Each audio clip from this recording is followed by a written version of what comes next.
A high school basketball team vanished in 2023 while on their way to a winter tournament in Oregon.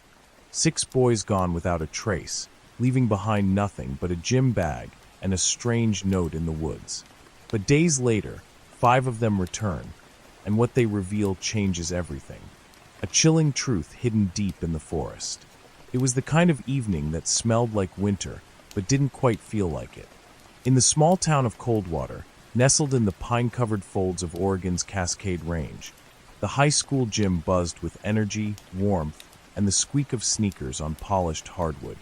Outside, the cold pressed in like a memory, but inside, under the glare of those humming lights, it was all sweat, whistles, and the unshakable hope of 17-year-old boys with something to prove. They were the Coldwater Ravens, a varsity team with more pride than trophies, but this season it felt different. They had rhythm, they had chemistry, and they had Cale Adams. Cale wasn't just the star player. He was the town's heartbeat. 6'4", quick off the dribble, sharper than he let on, with a kind of quiet intensity that made people lean in when he spoke, even if he rarely did. He had that intangible gravity that made coaches believe and teammates follow. If Coldwater had any shot at a state run this year, it would be because of him. The Ravens had just wrapped a Friday night game. A win. Their 5th in a row. The kind of win that left parents clapping long after the buzzer and little brothers mimicking jump shots in the parking lot. Coach Dunley, grizzled, weathered, and built like a tackle box in human form, slapped shoulders and barked praise as his boys trotted into the locker room, grinning and glowing and already teasing each other about the ride home. They were scheduled to travel the next morning to a winter invitational tournament, a weekend series up north in Brimridge, a sleepy logging town with an aging gym but great press coverage. A chartered school van, a motel booked under the team's name, and 3 games that could make or break their standing for state seeding. They never made it. Not all of them, anyway. The next morning, just after 7 a.m., the team was supposed to load into the Coldwater High Activities van. Cale, along with teammates Jordan Weathers, Tyrese Holt, Nate Villalobos, and twins Matt and Morgan Reed, all seniors, were the first to arrive. Coach Dunley was seen chatting with the assistant coach near the school's loading dock. A few parents waved. A couple of freshman backups were scheduled to ride separately. Then the van pulled out. That's what the school's front office told the local paper. The team left as scheduled. Only, by 10 a.m., no one from Brimridge had seen them. No one had checked in. No texts. No calls. No updates. By noon, parents were calling the motel. The front desk had no record of check-in. By 1 p.m., the Coldwater Sheriff's Office was notified. And by dusk, the van, and every boy on it, was officially missing. The last ping from any of their phones came at 7:43 a.m., somewhere along Route 216, near the trailhead for Timberhook Forest, a stretch of road flanked by deep woods, old sawmill ruins, and no cell towers for 20 miles. People said maybe they'd taken a wrong turn. Maybe weather swept in. Maybe it was just a delay. But Coldwater knew better. Because Cale Adams didn't miss games. Not without a reason. And for the first time in 50 years, Coldwater High canceled a varsity basketball match. Not for snow, not for budget cuts, but because their team had vanished. The first hours were filled with polite disbelief. It was the kind of delay you could still make excuses for. Maybe they stopped for breakfast.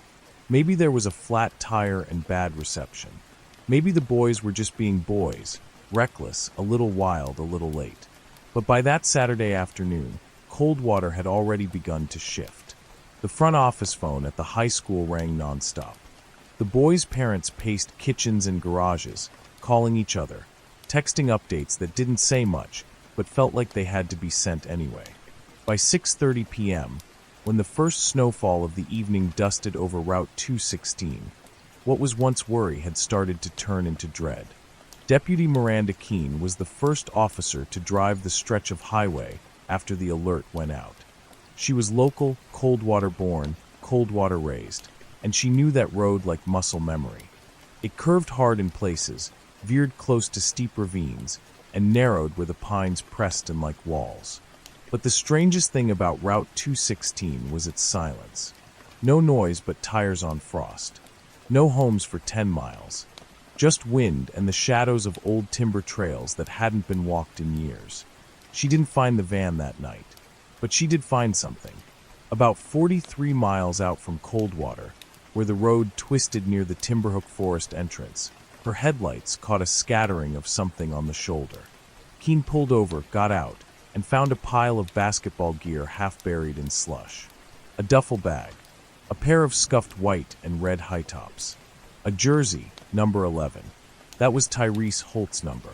But no van, no tracks, no sign of a crash. It was like the items had just been dropped from the sky. She radioed it in immediately. A second cruiser was dispatched to mark the scene, and from there, the search widened. State police were called in. Drones were launched at first light. Search dogs combed the woods. Volunteer teams were formed, parents, teachers, locals. Everyone who could walk and carry a flashlight joined the grid. They expected wreckage. They expected some trace of the van, tire marks, broken branches, skid lines. What they didn't expect was the note. It was found pinned to a trail post a quarter-mile into Timberhook, tucked beneath a rock like it had been placed there deliberately. Written in red ink on a page torn from a notebook, the message was simple. We are not lost. Don't follow us. It's safer that way. No signature. No blood. No fingerprints. Just that. The boy's parents were shown the note that same day. Audrey Holt, Tyrese's mother, collapsed when she read it. She said the handwriting looked familiar. She wasn't sure, but she thought maybe it was Cale's. The town started whispering again. Had the boys run away? Was it a prank? A dare gone too far? Or was someone else writing the notes? Someone who knew how to mimic teenage fear? The press came fast. By Monday morning, satellite trucks lined the school parking lot. National headlines dubbed them the Coldwater Six. Missing athletes. No signs of struggle. No van. Just a note and a duffel bag full of gear, left behind like a breadcrumb trail meant to go cold. But something else came in that same day. An anonymous voicemail left at the sheriff's office. Male voice. Young. Breathing hard. 17 seconds of static and wind. And then, right before the click, a whisper. He said we had to play one more game. It didn't make sense. Not yet. But it was the first real indication the boys were, or had been alive. And it was the first time the word he entered the story. Who was he? Who made them play? And what kind of game had they been forced to play deep in the woods? Timberhook Forest had always carried a reputation. Whispers that lived in the gaps between rational explanations. For most people in Coldwater, it was just another stretch of woods. A place kids dared each other to sneak into on Halloween. A shortcut for hunters. A landmark referenced in ghost stories. But after the boys disappeared, those old whispers began to echo again. Parents who had once brushed off tales of shadows and strange sounds started admitting that, yeah, maybe they'd always felt a little uneasy driving past that tree line. Teachers swapped stories about students who claimed they'd seen lights deep in the forest. And in the back room of the Coldwater Public Library, under dust and newspaper clippings yellowed by decades, Agent Jennings found something no one had connected yet. It was an article from 1979, barely a blip in the Coldwater Ledger. 3 local teens missing after bonfire in Timberhook.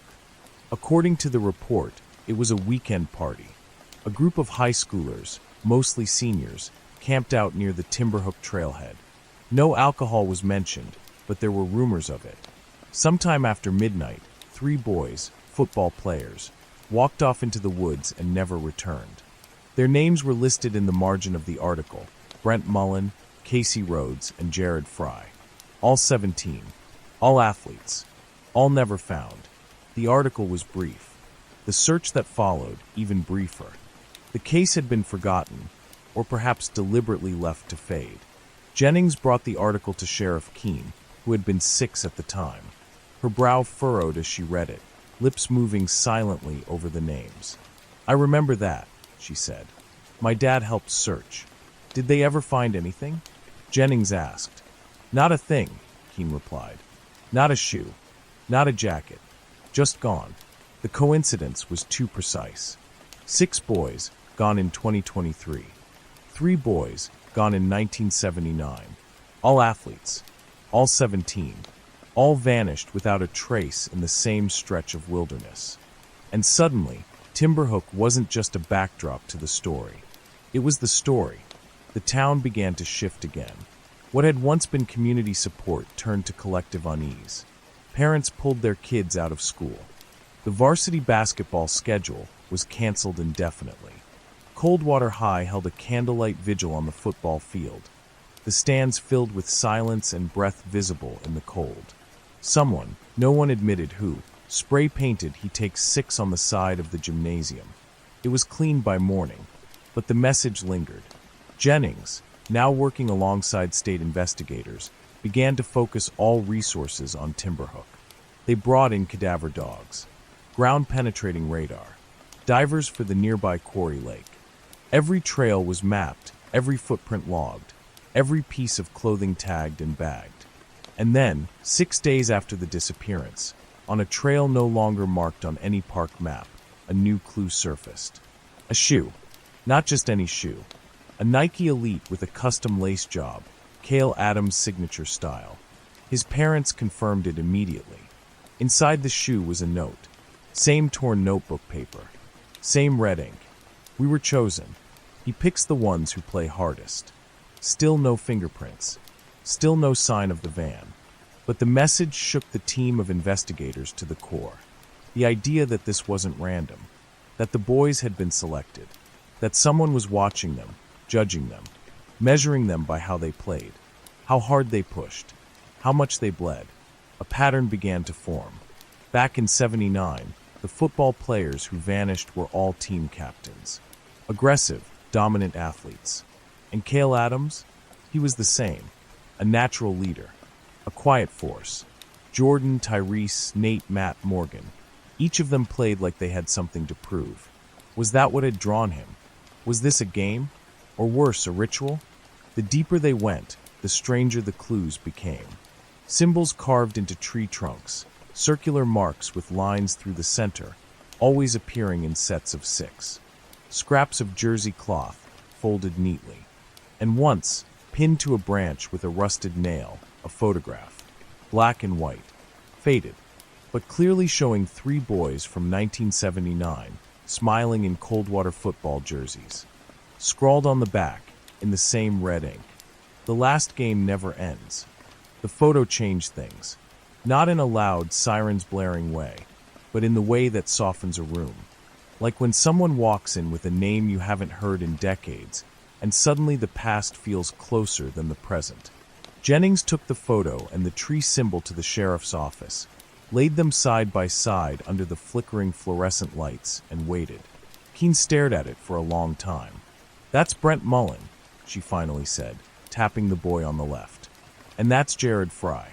I'm sure of it." She paused. But the third, her finger hovered above the grainy image. That might be Danny Mercer. Danny Mercer. It wasn't a name people said much anymore. Not because of scandal. Not because of shame. But because he'd disappeared, too, just not in the same way. He'd been on the team in 1979. A junior. A bench warmer, not one of the missing 3. After the bonfire incident, Danny withdrew. From everything. Quit the team. Stopped coming to class.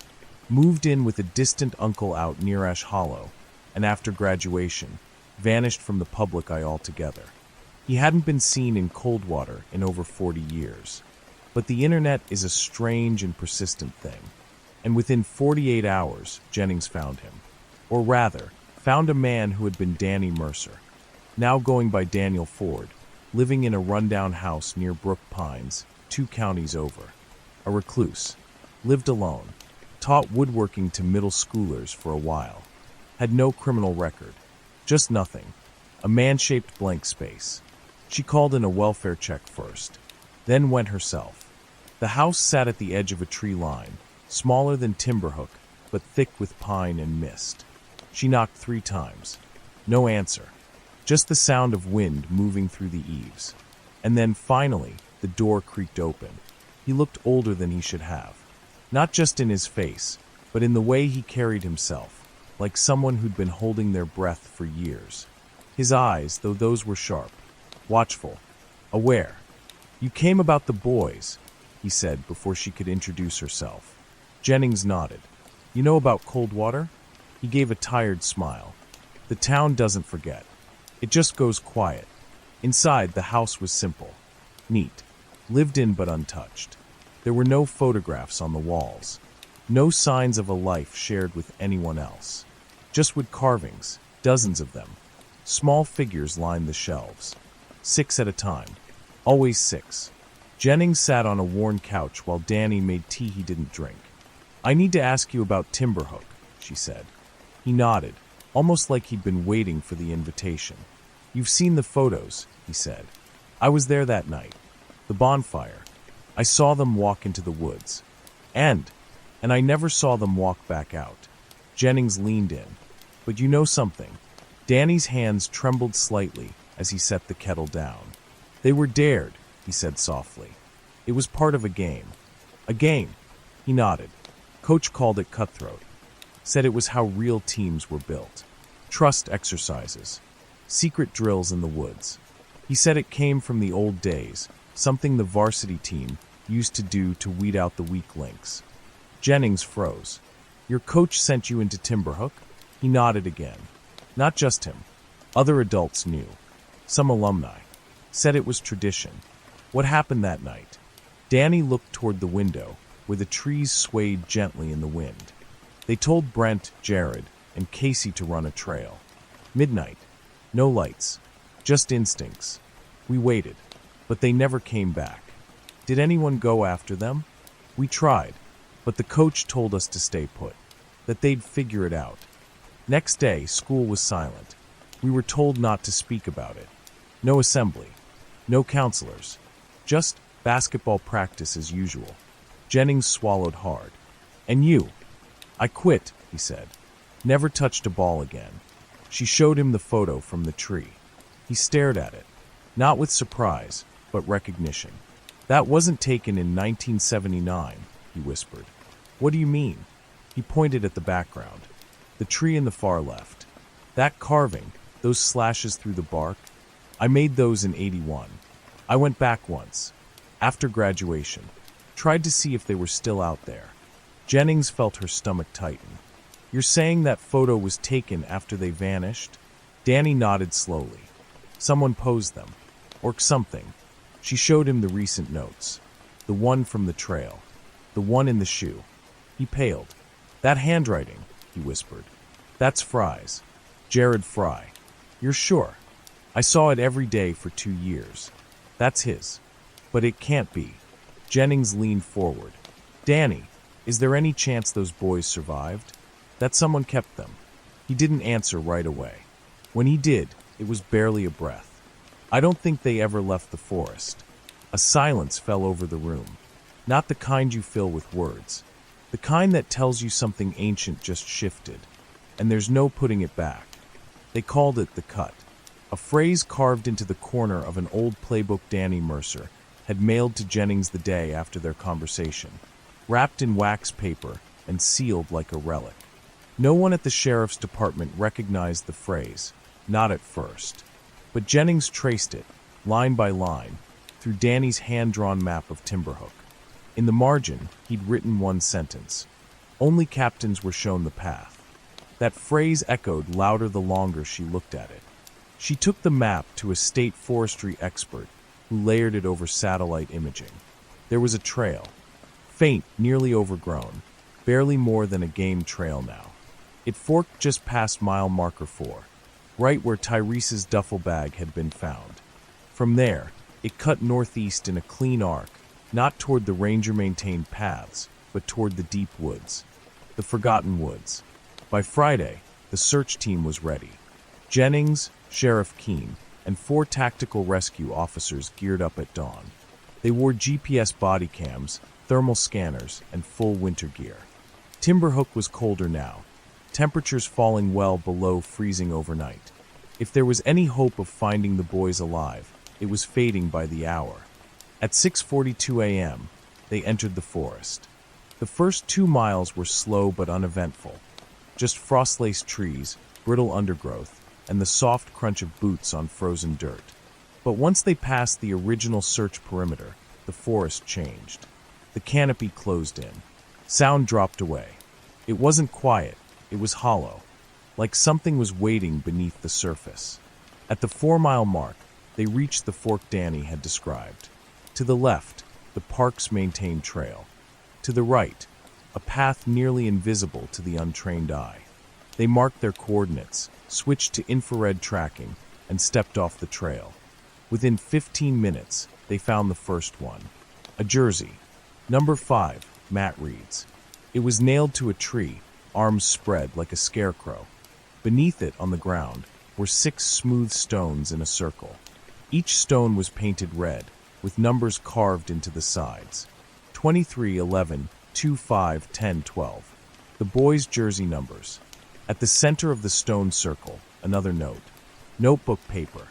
Red ink. 1 team. 1 game. 1 leaves. The team exchanged uneasy glances.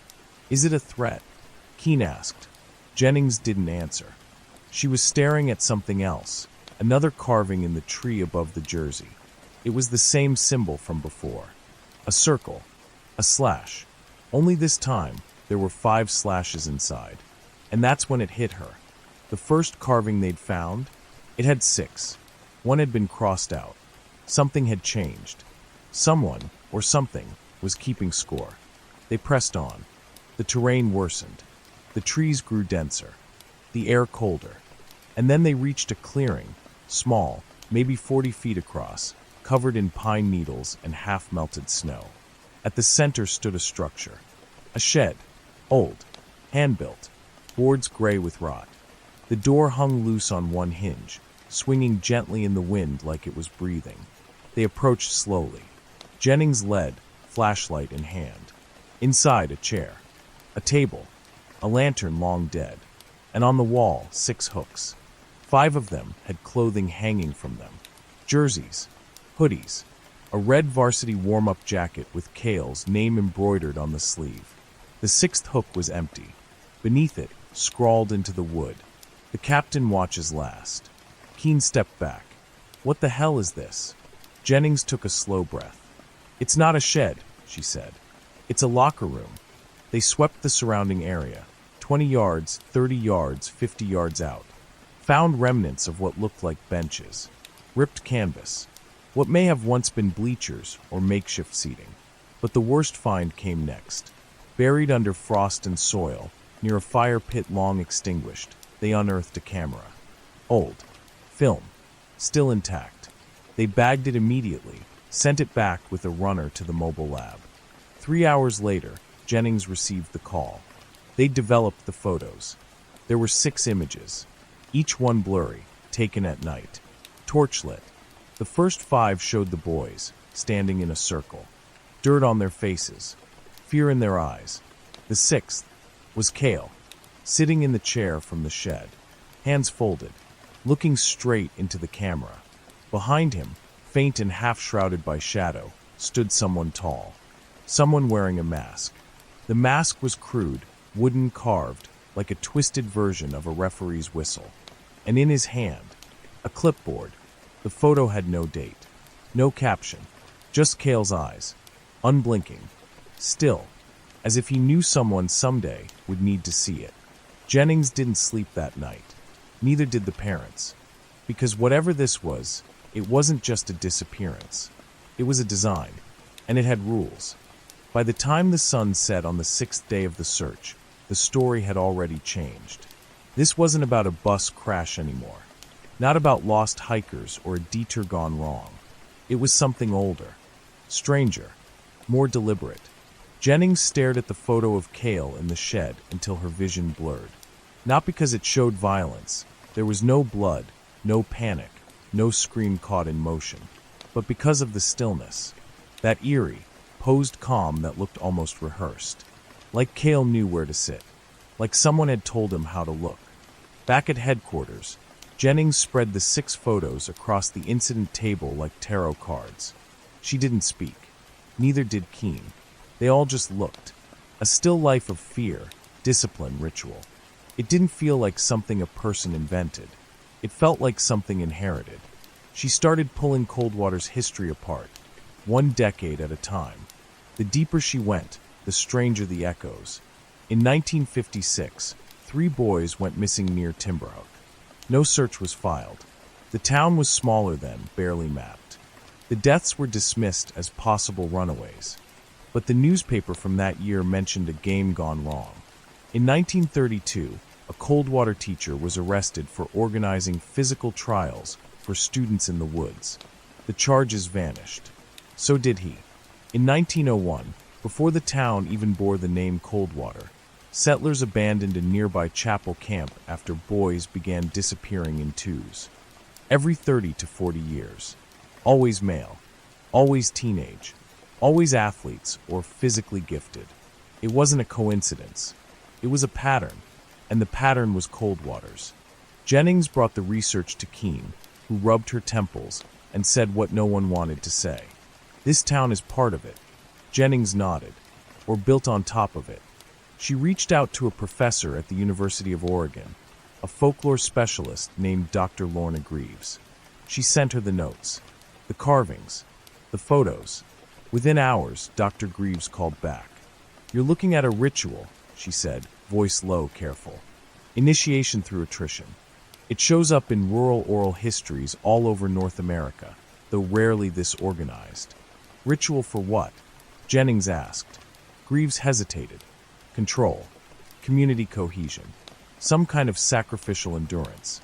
6 is a number that appears often in these myths, usually representing trials or tests of the chosen. Chosen by who? Usually a figure called the Watcher, the Ref, or the Sixth." Jennings froze. In Cale's photo, 6 hooks. 5 boys. 1 empty spot. The 6th. "Are you saying someone's been doing this for generations?" "I'm saying," Greaves said, "someone never stopped." Back in Coldwater, things had started to fray. Parents stood outside the school board building with signs. Someone spray-painted "Bring Back the Ravens" across the gym wall. Others, more desperate, more hollow-eyed, wrote "Where's the 6th?" Inside her own house, Audrey Adams, Cale's mother, sat staring at the television screen. She'd paused it, froze the frame on her son's face. The last photo, the chair, the man behind him, half in shadow. She looked at it for hours. And then she remembered something. Not about Cale. About his father. He used to take Cale hiking. Every Sunday. Into Timberhook. Said it helped him build toughness. But she'd never gone. Never asked why. Cale's father had died 4 years ago in a work accident. A fall from scaffolding at the lumber mill. Sudden. Tragic. But now, Audrey looked back through old photo albums. Found one from Cale's 7th birthday. He was standing in the woods, holding a stick like a sword. Behind him, smiling, was his father, wearing a flannel jacket. In his hand, just barely visible in the background, was a clipboard. Audrey dropped the album. Because that smile, it was the same shape as the shadow behind Cale in the photograph. And suddenly, the silence in their home wasn't grief. It was legacy. The morning after Audrey's discovery, Coldwater felt different. The air was heavy, thick with something unsaid. The town had always been quiet, but now it felt suffocating. Jennings felt it too, even though she didn't say anything. When she left the sheriff's office that morning, she headed straight for the mill, the one place in town that had been buzzing with activity for decades. It had started out as a logging operation in the early 1900s, providing jobs to families like the Adams. But over the years, as the timber industry faded, it had morphed into something else, a source of small-town pride, a community gathering point, and in recent years, a place where the past sometimes felt just a little too present. She wasn't sure why she felt drawn there, but she did. She parked outside the mill's rusted gates and walked toward the office. Inside, old machinery hummed softly, the air redolent with sawdust and metal. A handful of workers milled around the loading dock. They didn't notice her at first. It was an older man who spoke first, Rory Adams. He'd been working here longer than Jennings had been alive. His graying beard and weathered hands made him look like part of the landscape itself. "You here for answers, deputy?" he asked, not unkindly, as he leaned against a pile of logs. Jennings wasn't sure where to start. "I need to know about the old days, the mill's history, the families who worked here. Everything." Rory nodded slowly, pushing himself off the logs and walking toward a stack of old file boxes. "You got the right place. I was here when your great-grandfather ran the mill, and I saw the whole town change. Saw things that didn't make sense back then, but they do now." Jennings could feel the weight of his words before he even spoke them. He sat her down and opened the box. Yellowed papers and dusty ledgers spilled across the table as he flipped through them, one by one, until he stopped at a faded photograph. 6 boys. Not the Ravens, but the same age, same uniforms. Their faces were young, unmarked by time, their smiles open in a way that felt unfamiliar now. "They were part of the crew that started all this," Rory said, pointing at the photo. 6 boys, sons of the mill workers. They were something to prove. Back then, they didn't just play games. They made history. It wasn't basketball, though. It was football. "Football?" Jennings asked. "Yeah," Rory continued. "In the 1930s, Coldwater's pride was in its football team. Those boys were at the top. But there was something else. Something the town didn't talk about. They used to disappear. Every so often, another boy would vanish. Sometimes for a week. Sometimes longer. No one knew why. But every time they came back different." Jennings looked closer at the photo. The smiles were too bright, too wide, as if someone had coaxed the boys into posing for the camera. She couldn't put her finger on it, but something in her gut told her the history of Coldwater wasn't as innocent as it appeared. Rory continued, his voice steady now. "They started calling it the game. Those boys would go out into Timberhook, sometimes with the coaches, sometimes with other kids. And when they came back, they had this look, like they'd been part of something they couldn't explain. The others didn't talk about it, just went on with life like it hadn't happened. But I knew. My cousin was one of the boys who went missing back then. A good kid, smart, fast, always a leader. And when he came back, he wasn't the same. Quiet, nervous, wouldn't look anyone in the eye." "Why did they go?" Jennings asked, her voice barely above a whisper. Rory took a long breath, his hands still. "To prove something. That's what they said, at least. But I think it was something more. Some sort of initiation. A test of strength. A test of survival. The ones who made it out were supposed to lead. The ones who didn't." He trailed off, as if the words were too much to say aloud. The room felt colder. Jennings sat back in her chair. "So, you think this is all connected? What's happening now? The boys from the 70s, all of it?" Rory's eyes flickered, and he looked away. "I don't think it's an accident. I think the game never ended. I think it keeps going, kept going, just waiting for the right ones." Jennings stood up. "Where's the original coach? The one from the 1930s? Rory shook his head. "Dead. But his legacy? That's something else. His name's in the old archives down at the town hall. All the files. All the names of the boys. But you don't need to look at that, deputy. Trust me. The game, it doesn't end. It just waits. Waits for the right players." Jennings left the mill, the weight of Rory's words hanging in the air. Every instinct screamed at her to keep digging, to uncover the truth about the mill, about the boys who disappeared, and about the eerie ritual that had somehow woven itself into Coldwater's identity. She wasn't sure what she would find, but one thing was clear. The town had been hiding more than just old secrets. It was hiding a legacy, a game that had been playing in the shadows for decades. And now, it had come back to claim its players. Jennings didn't sleep that night. She didn't even go home. She sat in the Coldwater Sheriff's office with the lights dimmed low, surrounded by maps, red-tipped pushpins, and half-empty coffee cups that had long gone cold. The room felt like a shrine to a town trying to bury itself. There were photos pinned to the walls, Cale, Tyrese, the twins, Nate, Jordan. All frozen in time with medals or sweat, or those open smiles that only exist when the future still feels unbreakable. Now they were missing, but they weren't the only ones. They were the latest. She laid out a new map across the table, marked every spot where a clue had been found. The duffel bag, the jersey nailed to the tree, the circle of stones, the shack that wasn't a shack. And then she layered on another map, the one from the 1979 case. 3 boys vanished. Same terrain, same pattern. Then another from 1956. And another from 1932. That's when she saw it. A shape. Not accidental. Not scattered. Deliberate. The locations of each major clue, each disappearance, each symbolic carving, they formed a hexagon. 6 points. 1 for each boy. At the center, a dead zone. A part of the forest that didn't appear on any current map. It wasn't even labeled. Just a smear of green with no trail access, no markers, no paths. She picked up the photo of Cale again. The clipboard. The hook. The captain watches last. What if that center point wasn't just symbolic? What if it was the final destination? By morning, she had her team. 3 officers. 1 tracker. 1 drone pilot. And her. They didn't alert the press this time. Didn't bring in search dogs.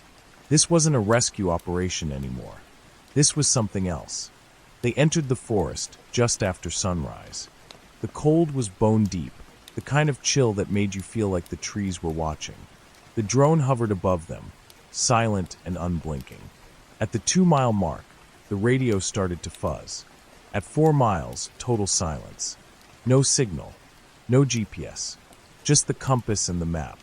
At 6.3 miles in, they reached the edge of the dead zone. The trees here were older, gnarled, covered in lichen that looked like flaking ash. The light barely made it through the canopy, and the ground was soft, sponge-like, as if it had never been stepped on. And then they heard it. A whistle. Sharp. Clear. It echoed once. Then silence. Jennings raised her hand, signaling the team to stop. Another whistle. But this time closer.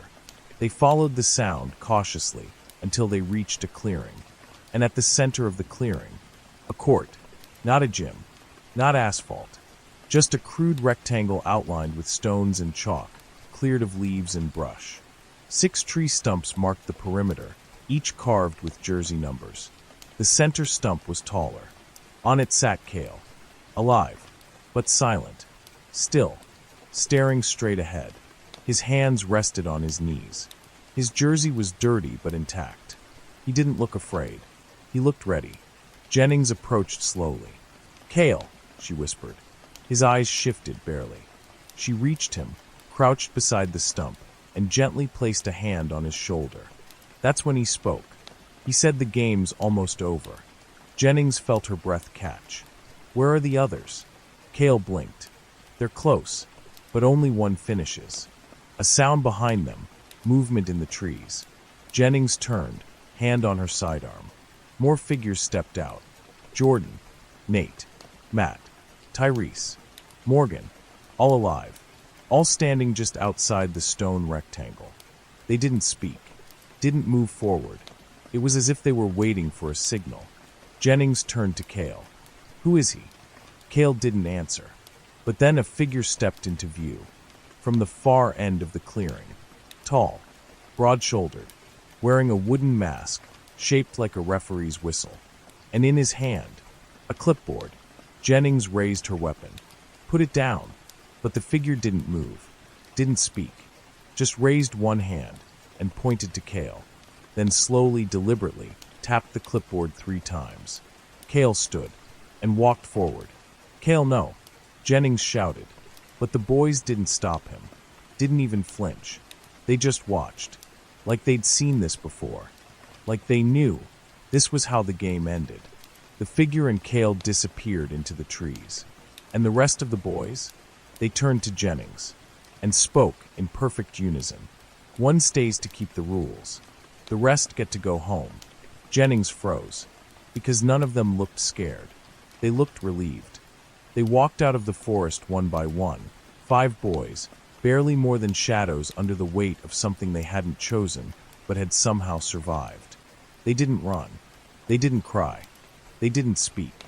They just walked, their feet moving like they were still following a whistle only they could hear. Jennings followed them, every muscle in her body taut with confusion, fury, and disbelief. But she said nothing. She didn't ask questions. Not yet. By the time they reached the trailhead, rescue crews had already gathered in stunned silence. Cameras clicked. Reporters pressed forward. But no one could seem to speak over the sight of the 5 boys standing there, jerseys torn, eyes distant, faces changed. And the 6th? Cale was gone. They were taken to Coldwater General Hospital for evaluation. The town held its collective breath as the doors closed behind them. That night, the porch lights stayed on across every neighborhood, casting long, quiet shadows across the snowy lawns. Somewhere, far beyond the edge of town, Timberhook stood untouched again. Silent. Still. Waiting. It wasn't until the 3rd day after the boys returned that one of them spoke. It was Tyrese. He sat across from Jennings in a quiet, unmarked room, his hands folded on the table like he was still waiting for a tip-off. He didn't look up at first, just stared at a spot on the floor. "I need you to understand something," he said quietly. "We weren't kidnapped." Jennings blinked. "What do you mean?" "We walked in," Tyrese continued. "On our own." "Why?" He finally looked up. His eyes were red, not from crying, but from holding something in too long. "Because we were chosen." Jennings leaned in. "By who?" He shook his head. "It's not one person. Not anymore. It's the game. It's always been there. Passed down. Kept alive. The rules were written before we were even born." He went on to describe the first night in the forest. The shack. The jerseys. The clipboard. The masked figure who didn't speak, but somehow made them understand. There were instructions. A court. Tasks that tested them, not just physically, but emotionally. Who could lead? Who could break? Who could follow without question? It was like we were being watched, Tyrese said. Scored. Measured. And Cale. Tyrese looked away. He knew. Before we did. He understood it was never about winning. It was about who could end it. Jennings frowned. "End it." "The captain always stays," Tyrese whispered. Jennings felt her throat tighten. He volunteered. He didn't have to. He just stood up, like he already knew the playbook. Jennings was quiet for a long time. And then she asked, "What happens to him now?" Tyrese stared back with that same hollow calm. "He becomes the 6th. That was the word Jennings couldn't get out of her head. The 6th. A role. A title. A post in a game older than any gym or scoreboard. Cale hadn't been taken. He'd stepped into a place built for him, a place that needed him to complete the cycle, to keep the tradition alive, or to finally let it die. But that wasn't the most chilling part. It was what Nate said next. In a separate interview, in the same quiet tone. We all heard the same thing before we left. Just 3 words. Jennings asked him to repeat them. Nate looked at her, his voice a breath. Next tip-off soon. Jennings sat in her car that night and stared at the tree line beyond Coldwater High. The gym stood dark, its windows reflecting the streetlights in long golden streaks. Somewhere beyond those walls, beneath old floorboards and bleachers, history was still breathing, still whispering, waiting. She called Dr. Greaves again, told her everything. The court, the clipboard, the cycle, the 6th. Greaves was quiet for a long time. Then she said, "You didn't stop it, but you may have changed it." Jennings asked what that meant, and Greaves answered, "If the boy becomes the watcher by choice, maybe he can choose what comes next." But no one had heard from Cale. No sightings, no tracks, no messages, just silence, until the note arrived. It wasn't mailed. It wasn't left in a locker or slipped under a door. It was nailed carefully, quietly, to the top of the old team bench at Coldwater's outdoor court. Written in red ink. "They are safe, but the game doesn't end. Not unless we rewrite it." And beneath that, one more line. One that only Jennings and Cale's mother would recognize. Play hard. Play honest. Keep your eyes open. It was what Cale's father had always said before a game. A tradition. A warning. Maybe both. Jennings folded the note, pressed it to her chest, and closed her eyes. Because she finally understood. Coldwater didn't lose 6 boys. It gave one to the forest, so the rest could come home. Spring came slowly that year in Coldwater. The frost hung on longer than usual, as if the earth itself didn't quite want to thaw. Grass returned in dull patches. The pines at Timberhook shed their needles late. And for the first time in months, the court at Coldwater High stood empty. No echo of sneakers. No cheers. No whistles. Just silence, deep, strange, uneasy. Like a game had ended, but no one quite knew what the score was. The 5 boys went back to school. They walked the halls like survivors of something no one else could see. They weren't treated like heroes. Not exactly. The town didn't know how to talk to them, so it mostly didn't. Teachers gave them soft nods. Students parted like water in the hallway. No one made eye contact for too long. They were back, but never really returned. Tyrese started showing up to morning practice again. Not for basketball, just to run laps. Quietly. Jordan stopped wearing his Letterman jacket. Nate joined the AV club. The Reed twins transferred before the semester ended. Moved in with an uncle 2 towns over. As for Cale, his name was never removed from the roster. It just sat there. Number 10. Captain. No one dared fill the position. Jennings spent her afternoons walking the perimeter of Timberhook. Not to search, just to listen. Every now and then, she'd catch a sound, distant, low, impossible to name. Not the wind, not animals. Something else. Something like breath held in the lungs of the forest.